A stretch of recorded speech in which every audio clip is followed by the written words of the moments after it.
Antoine de Saint-Exupéry, Le Petit Prince.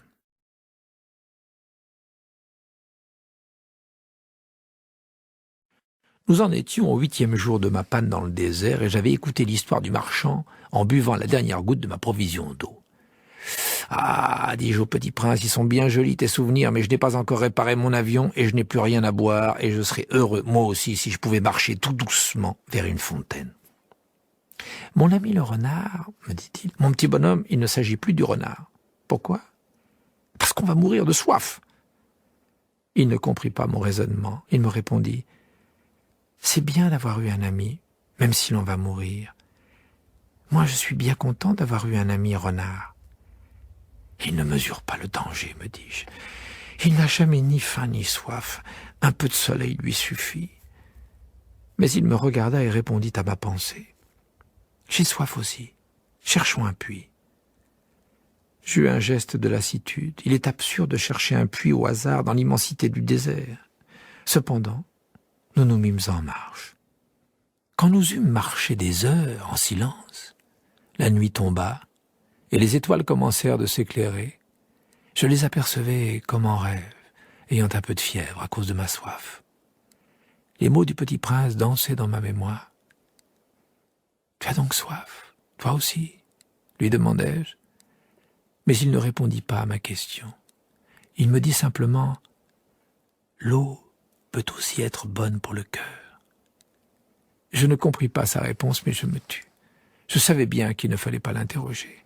Il était fatigué, il s'assit, je m'assis auprès de lui, et après un silence, il dit encore « Les étoiles sont belles, à cause d'une fleur que l'on ne voit pas. » Je répondis bien sûr, et je regardais sans parler les plis du sable sous la lune.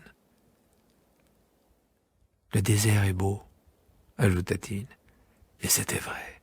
J'ai toujours aimé le désert. On s'assoit sur une dune de sable, on ne voit rien, on n'entend rien, et cependant, quelque chose rayonne en silence.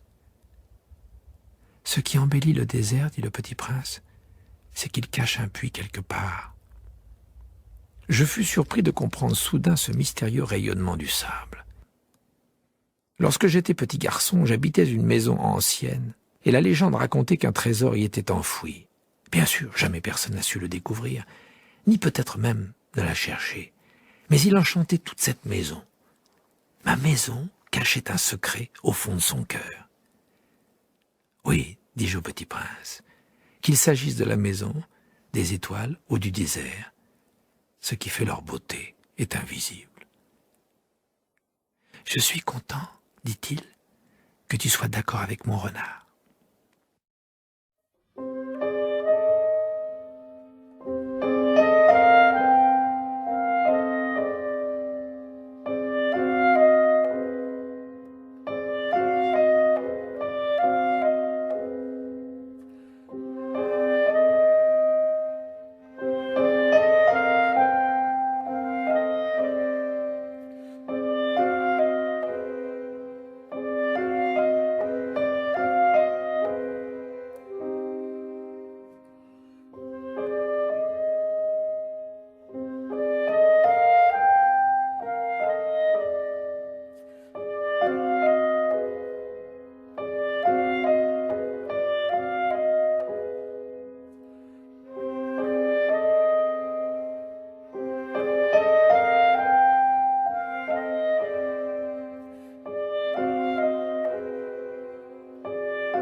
Comme le Petit Prince s'endormait, je le pris dans mes bras et me remis en route.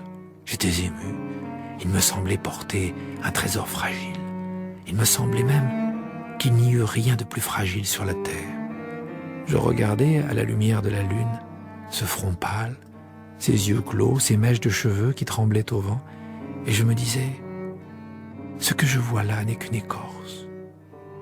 Le plus important est invisible. » Comme ses lèvres entr'ouvertes ébauchaient un demi-sourire, je me dis encore, ce qui m'émeut si fort de ce Petit Prince endormi, c'est sa fidélité pour une fleur. C'est l'image d'une rose qui rayonne en lui comme la flamme d'une lampe, même quand il dort. Et je le devinais plus fragile encore. Il faut bien protéger les lampes. Un coup de vent peut les éteindre. Et, marchant ainsi, je découvris le puits au lever du jour.